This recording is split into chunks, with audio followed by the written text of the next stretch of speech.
Para hablar de las fracturas de tobillo, pues es un tema del día a día en un servicio de urgencias. Todos los días en urgencias llegan fracturas de malleolo lateral, medial, pacientes con torceduras, con esguinces. Entonces es un tema muy frecuente que realmente vale la pena que lo conozca. Como siempre insisto, es importante saber qué es normal para poder identificar qué es anormal. Es importante que ustedes entiendan y sepan que la tibia está directamente articulada con el talus, que el espacio que hay aquí entre el malleolo medial y el talus debe estar cerrado, espacio que se llama el espacio claro, debe estar cerrado, que la relación entre la tibia y el peroné es posterior a la tibia, se articula posterior y esto nos va a dar unas líneas. Si ustedes siguen la línea del peroné, esto nos va a dar una sombra aquí por donde está el peroné y esta parte lateral de la tibia nos va a generar unas líneas que nos permiten aquí con la carilla articular del peroné, de la tibia, saber si hay una lesión o no de la sindesmosis. Ahorita les explicaré qué es eso. También es importante que siempre sepan que en relación al peroné, la fíbula, en relación al malleolo medial, perdón, la fíbula o peroné es mucho más larga y que el espacio que hay entre el talus y el peroné también debe estar, se llama la señal del botón, debe estar así cerrado ese espacio. Cuando hacemos, por eso siempre se hace una radiografía P, también se hace una radiografía en mortaja, que es una radiografía con rotación interna de 10 grados para poder ver bien la articulación eh, tibio-peronea distal, que es donde está pues la sindesmosis. Cuando vemos una visión posterior, nosotros también tenemos el maleolo posterior. Entonces, una cosa es que tengamos fractura del peroné distal, que sería el maleolo externo, una fractura de la tibia distal, que es perdón, el maleolo medial, y que tengamos una fractura del maleolo posterior. O sea, puede ser una fractura maleolar, bimaleolar o trimaleolar. Y dependiendo del grado de fractura, puede estar asociado o no a una luxación tibio-talar. Cuando hacemos un perfil también es importante, cuando hagamos una radiografía, que vamos a ver la superficie articular de la tibia en relación al talus, la cual debe estar congruente. Hay una serie de ligamentos, insisto que no confundan ligamentos con tendones. Los ligamentos son las estructuras que mantienen juntas las articulaciones y los tendones son los que nos permiten hacer movimiento de las extremidades, pues dependiendo de donde esté su inserción, ¿no? Los tendones son la porción distal de los músculos. Entonces, en los ligamentos tenemos un ligamento muy importante en la región medial de la articulación tibiotalar, que es el ligamento deltoideo. Y ese ligamento deltoideo tiene unas subdivisiones, tiene unas porciones dependiendo hacia dónde se inserta. Entonces tenemos esa porción anterior que va desde el deltoides a la porción anteromedial del talus, que este también hace parte del ligamento deltoides, son esas dos porciones anteriores. Tiene la porción que va desde la medial, que va también desde el maleolo medial al talus, en esa trayectoria, y la porción posterior que también es del maleolo hacia el talus, pero pues de manera posterior, por eso va con una B deltoidea.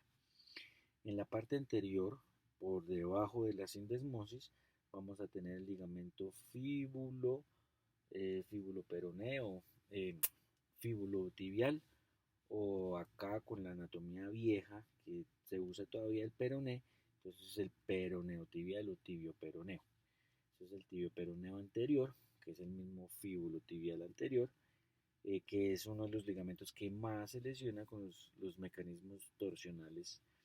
Las mujeres que van con tacones o que están saliendo de una fiesta y se les dobla el tobillito, que meten el pie en un hueco y se les dobla el tobillo, generalmente ese ligamento o el ligamento fibulotalar anterior, en la anatomía antigua al talus se le decía astrágalo, Entonces sería peroneoastragalino anterior, que es una anatomía que ya no es adecuado usarla, es anatomía antigua, eh, sería ese ligamento. Hay otros ligamentos que también están ahí involucrados en esta articulación, que es el talo calcanear, está el fíbulo calcanear anterior, el fíbulo calcanear posterior y están los fibulotalares posteriores, que ahí también lo vemos, y también pues va a tener el fíbulo tibial posterior. Todos estos ligamentos son los que nos le van a dar estabilidad a nuestra articulación del tobillo y pues son los más comprometidos inclusive en los mecanismos rotacionales asociados a fracturas luxaciones, que se va a ver con la clasificación de Laugen-Hansen.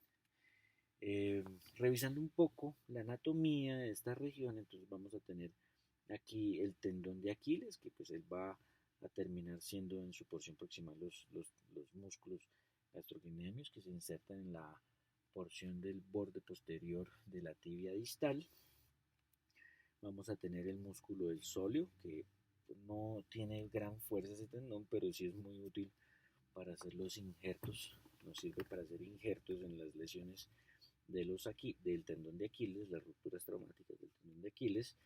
Tenemos estos grupos del compartimiento posterior de la tibia, donde va el tibial posterior, el flexor propio del dedo gordo del hallux, el flexor propio del hallux, y este es el tibial posterior, perdón, el flexor propio el flexor propio del hallux y el flexor largo de los dedos. Acá en el compartimiento anterior, estas banditas blancas son bien importantes, que es lo que hace parte del retináculo tibial, el cual suele ponerse duro cuando tenemos fracturas de tibia distal, fracturas de tobillo que duran tiempos inmovilizadas y los pacientes quedan a veces inclusive con pie equino. Esta estructura suele ser la que más trabajo da en la rehabilitación, en la terapia física para recuperar el movimiento del tobillo, esos retináculos, porque ellos son pues, los que van a envolver los músculos de ese compartimento anterior, donde vamos a tener el extensor de los dedos, el extensor propio del hallux y el tibial anterior. Aquí el retináculo, viéndonos de una vista un poco lateral, y ahí vamos a ver, este es el retináculo superior e inferior. Vamos a tener pues ya por la cara lateral en el otro compartimiento los fibulares o peroneos. El fibular corto, este es el que está pintadito ahí, es el fibular largo, que él va a pasar aquí por debajo de las cuñas y él se va a insertar allá en el otro lado, en la base de la cuña medial y en parte de la cabeza del primer metatarsiano. Y aquí tenemos el fibular corto, que él se va a insertar en la base del quinto metatarsiano. En esos mecanismos de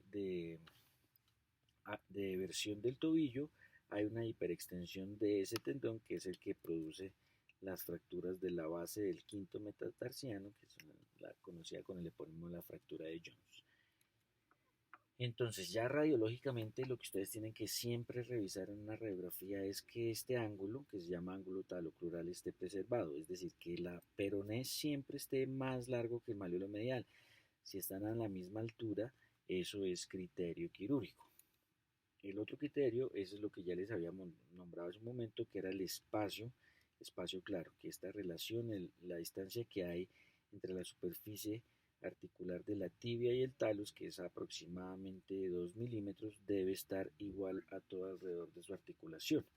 Cuando esta articulación se abre, pues se considera que la pinza se abrió y que hay una lesión del ligamento deltoide, que aquí se evidencia inclusive que es una fractura avulsión, ¿no? Un fragmento por la avulsión del ligamento deltoide. Y como lo ven acá, miren esta distancia que hay, la diferencia que hay entre tener la línea cerrada cuando se abre ese espacio, y eso se explica acá, eso es lo que les decía de la interposición entre la tibia y el peroné. Entonces tenemos la línea que seguimos, que nos va a acompañar, que es del peroné y pasa por detrás de la tibia. Tenemos esta línea, le podemos decir la línea A o la línea 1, que es la que viene de la tibia y va a dar el borde lateral de la tibia. Entonces esto nos genera un espacio. El espacio que hay entre la línea A y la línea B es entre la línea lateral de la tibia y la línea medial del peroné. Y la otra línea es la línea que hay entre justamente la línea del peroné y la línea que se forma en esa carilla, esa sombra que se forma en la sombra articular donde se encaja el peroné en la tibia. Lo normal es que siempre este espacio entre A y B sea mayor al espacio entre B y C. Si es lo contrario, si el espacio entre B y C es mayor que el A y B, significa que esa pinza se abrió. Si nos devolvemos a esta imagen, ni siquiera se alcanza a ver bien la línea, como se ve acá chiquitica, entre A y B. Se abrió tanto la pinza que la línea BC está muy abierta, mucho mayor que la línea AB. Para eso tiene la importancia la radiografía en AP y la radiografía mortaja, que es la rotación interna en 10 grados. Y debemos siempre también tener una radiografía de perfil, de lateral, que nos va a permitir visualizar el malleolo posterior. Y cuando tenemos una fractura, como se ve acá, del malleolo posterior, entonces eso nos compromete la superficie entre la tibia y el talus. Y entre mayor sea la superficie, el compromiso de la superficie articular, pues más inestable está el tobillo y más fácil va a ser que el talus se luxe hacia posterior. Entonces el criterio quirúrgico es tomar una medida entre el borde anterior y el borde posterior de la cortical de la tibia y esa medida la vamos a dividir en tres.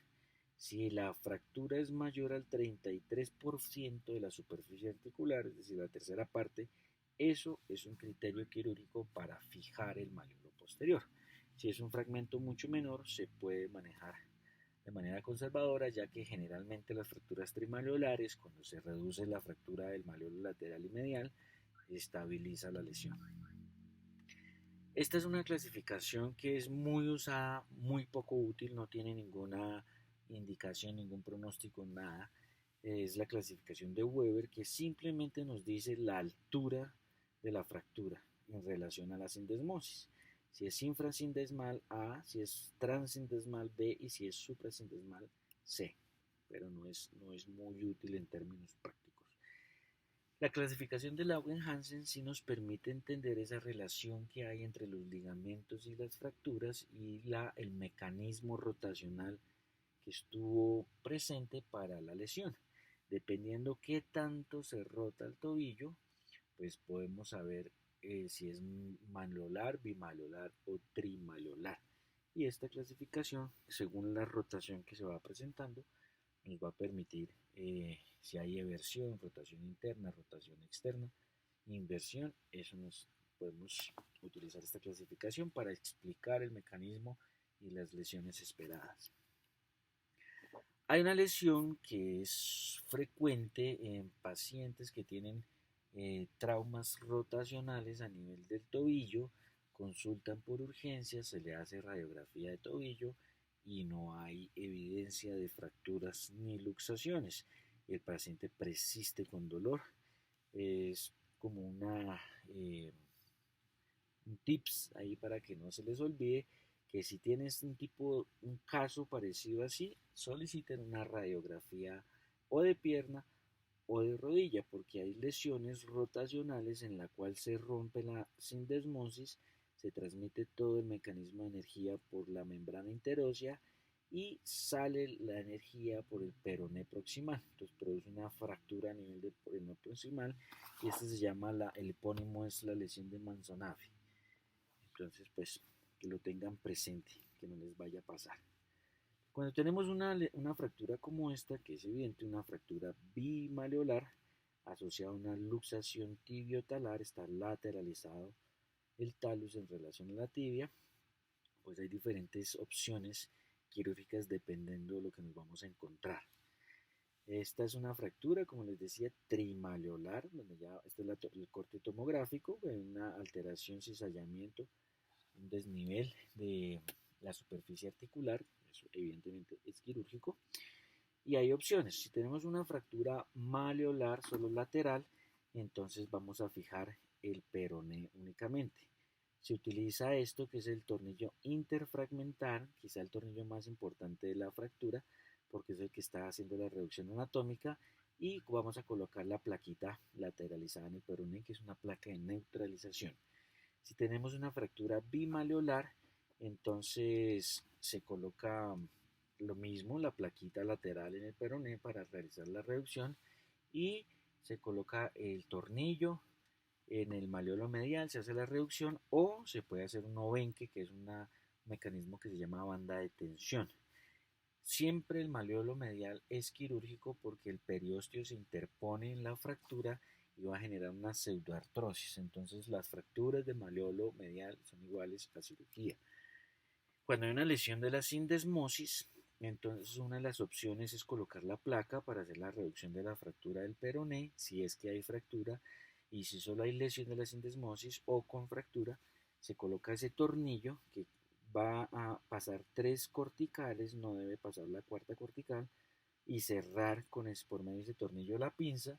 Ese tornillo se deja más o menos 2 meses mientras que hay una fibrosis de esa sindesmosis y posteriormente se quita el tornillo. Hay que quitar el tornillo porque si no después el paciente con carga, uno, va a generarle dolor en el tobillo y dos, mucho riesgo de que parta el tornillo, que haya una falla por estrés.